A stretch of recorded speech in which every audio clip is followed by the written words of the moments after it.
Now we have got this flux up to x. This was BLX. After that it becomes constant, that is BLB. That means even if we are increasing the area, magnetic field enclosed by this area is not increasing, because magnetic field is only up to this point B. So this is from 0 to B, this is from B to 2B. So up to this point it is increasing, after that it becomes constant. Now what is the EMF induced by it? So let us use this for Faraday's formula, epsilon is equal to minus d phi b upon dt. So what is the value of d phi b upon dt for this region and this region? So we have two regions.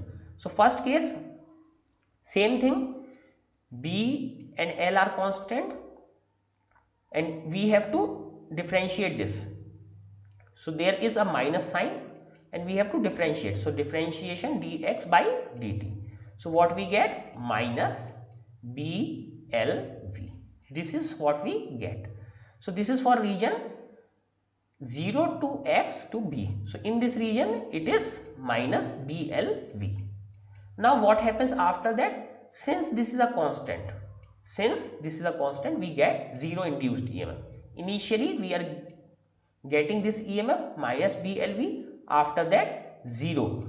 Also if you try to understand this, here the magnetic field lines enclosed by this area are changing. So you remember that only changing magnetic fields can generate EMF. So here magnetic field or magnetic flux is changing by this loop up to this point, after that it becomes constant. So since magnetic flux associated with this loop is not changing, so EMF is also 0. That's why in first case we are getting some EMF and in second case we are getting 0.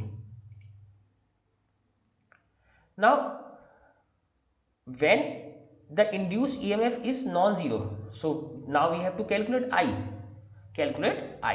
So what is I? I is equal to simply epsilon upon R. Okay, so current is minus BLV upon R. In case epsilon is not 0, if epsilon is 0, then again it will become 0. So we had two conditions, from x is equal to 0 to x equal to B. So we will learn this figure, how they have made this figure, but let us solve this completely.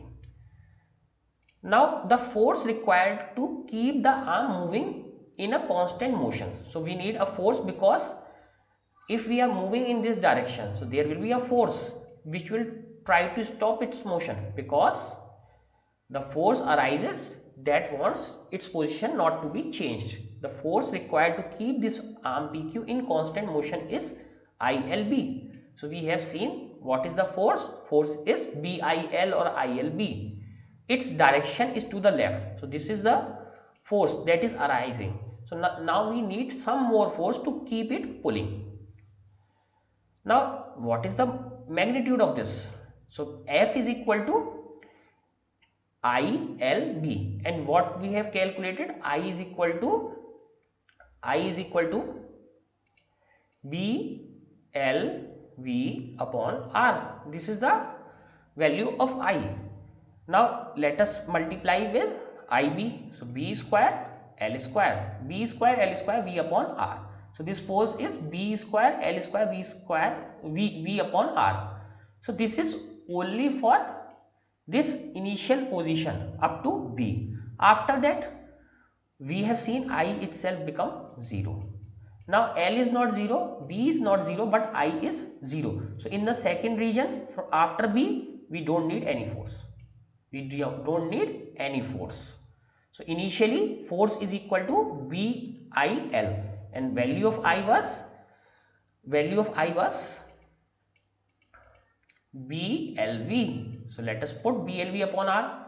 So B square L square V upon R, that is force. Now in the second region I itself is become 0, so we don't need any force. Now what we can do, we can calculate the force from mechanical components. That means F, this power is equal to power is equal to F into V, that we have calculated. F into V. In this way we can calculate. So this will come B square L square V square upon R.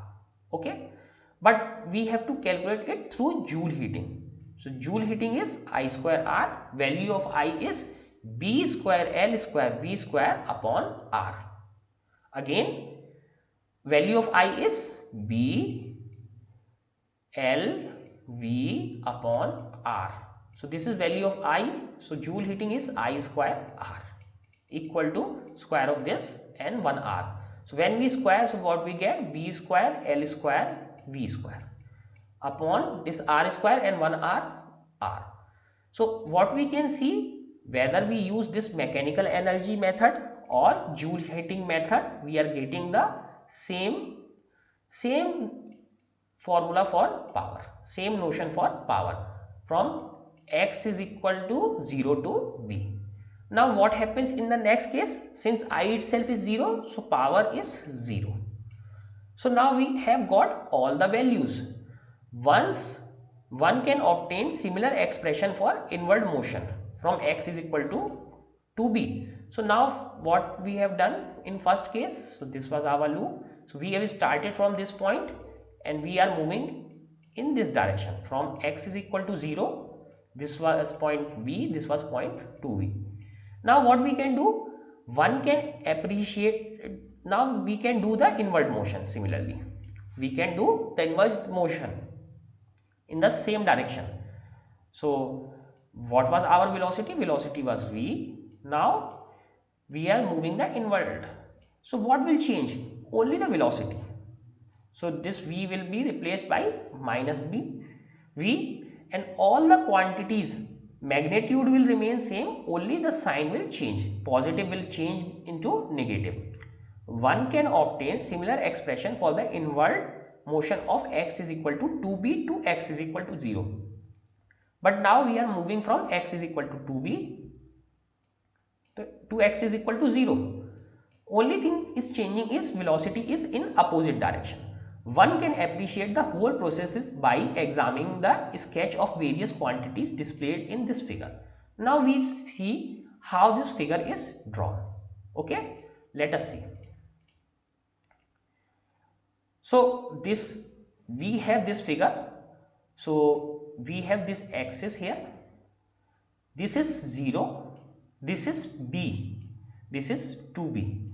Again we are up to here, we are pushing outward. So this arrow is somehow misleading. So when we are pushing outward, this arrow, after that we start pushing inward, then this arrow. So this starts from 0, we reached up to point B, after that 2B, after that we decreased to B, then we reached at 0, then this cycles repeat again. So first what we did, we started from 0, we reached at B and we reached at 2B. After that we start decreasing. So start decreasing means 2B to B, then 0.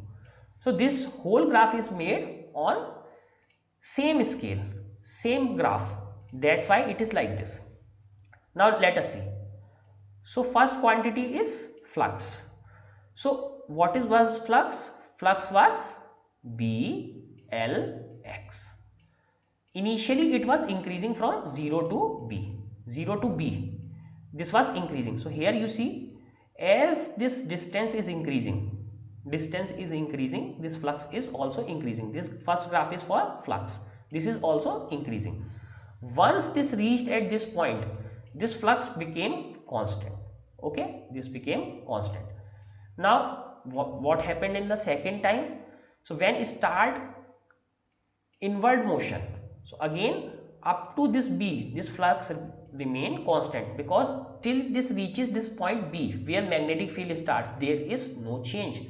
After that area starts reducing because we are pushing further, so flux will decrease to 0. So this is the graph. Initially flux increases as X is increases. After that this become constant because flux was BLB, and this is the maximum value shown here, BLB. This is the maximum value. This remain constant. After that X start decreasing, flux also started decreasing. This is for flux. Now let us see second graph. Same thing.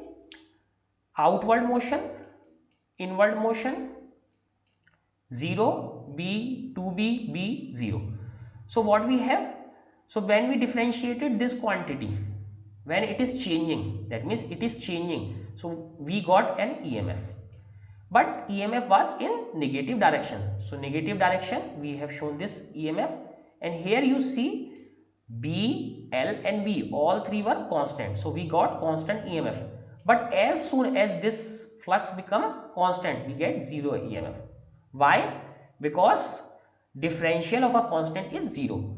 Again, till we reach again at point B, from 2B to B. So this remain constant. After that, since the direction is opposite to that, V becomes negative. So we get a positive EMF, BLV. This is the positive EMF, this is negative EMF. Now let us see third quantity. Third quantity is force. This is force. So how did we get force?